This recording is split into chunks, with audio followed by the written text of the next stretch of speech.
मेरे प्यारे देशवासियों, मैं आपको एक ऑडियो सुनाता हूं।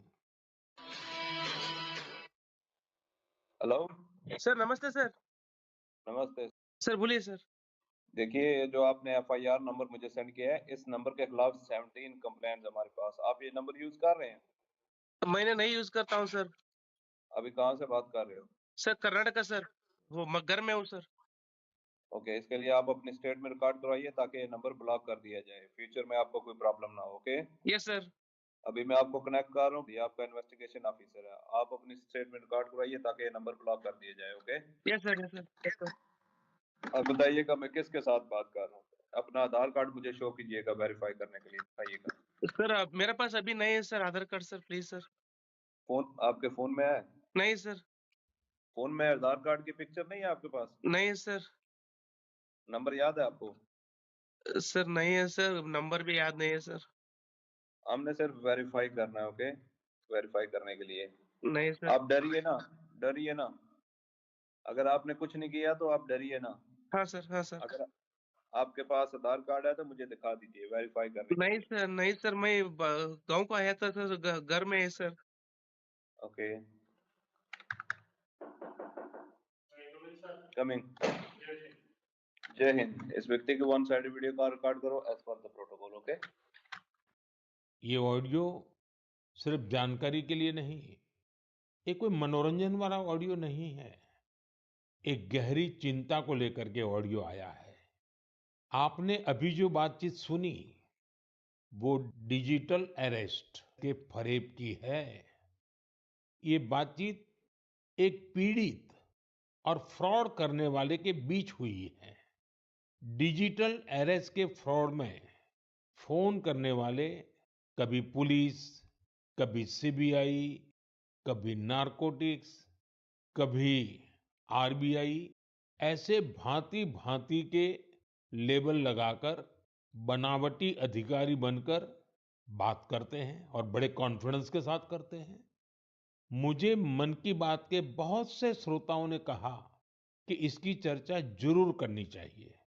आइए, मैं आपको बताता हूं ये फ्रॉड करने वाली गैंग काम कैसे करती है, ये खतरनाक खेल क्या है।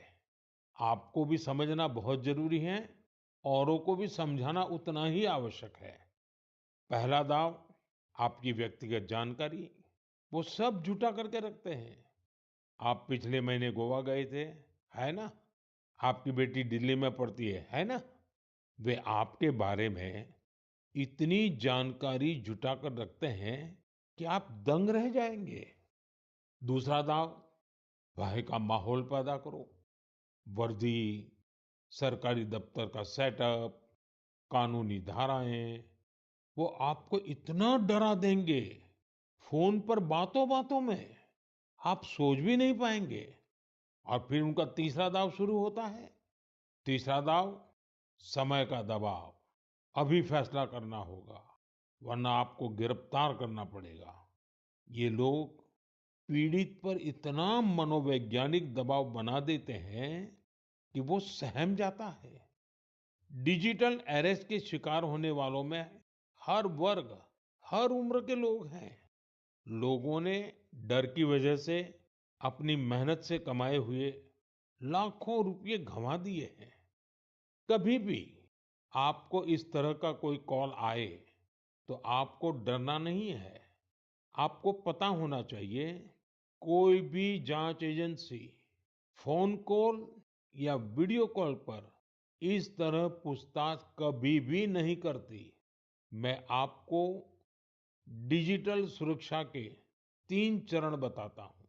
ये 3 चरण है: रुको, सोचो, एक्शन लो। कॉल आते ही रुको, घबराए नहीं, शांत रहे, जल्दबाजी में कोई कदम न उठाएं, किसी को अपनी व्यक्तिगत जानकारी न दें। संभव हो तो स्क्रीनशॉट लें और रिकॉर्डिंग जरूर करें। इसके बाद आता है दूसरा चरण। पहला चरण था रुको, दूसरा चरण है सोचो।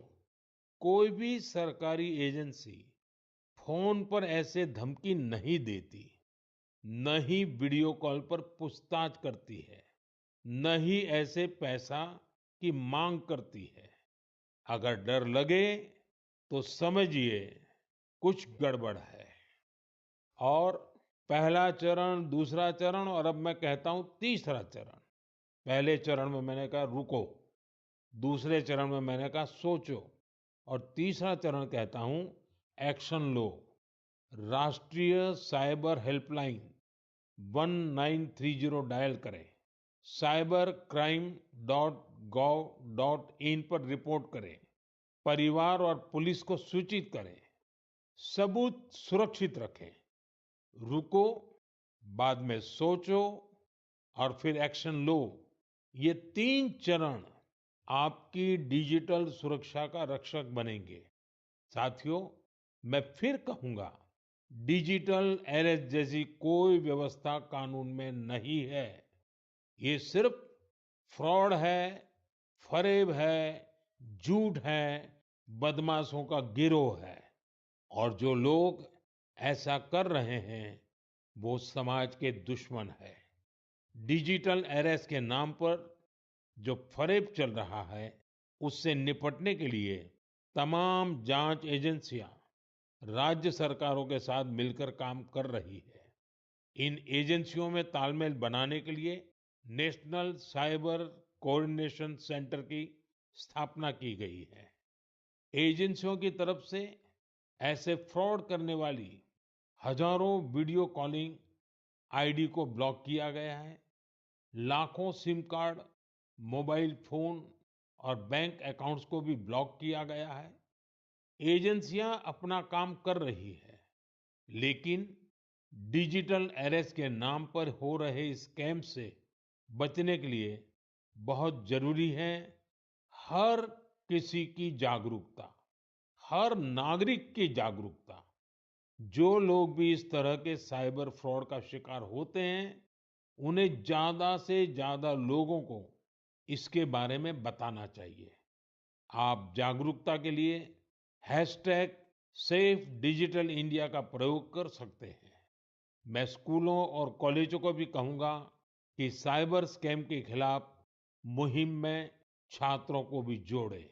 समाज में सबके प्रयासों से ही हम इस चुनौती का मुकाबला कर सकते हैं। मेरे प्यारे देशवासियों, हमारे बहुत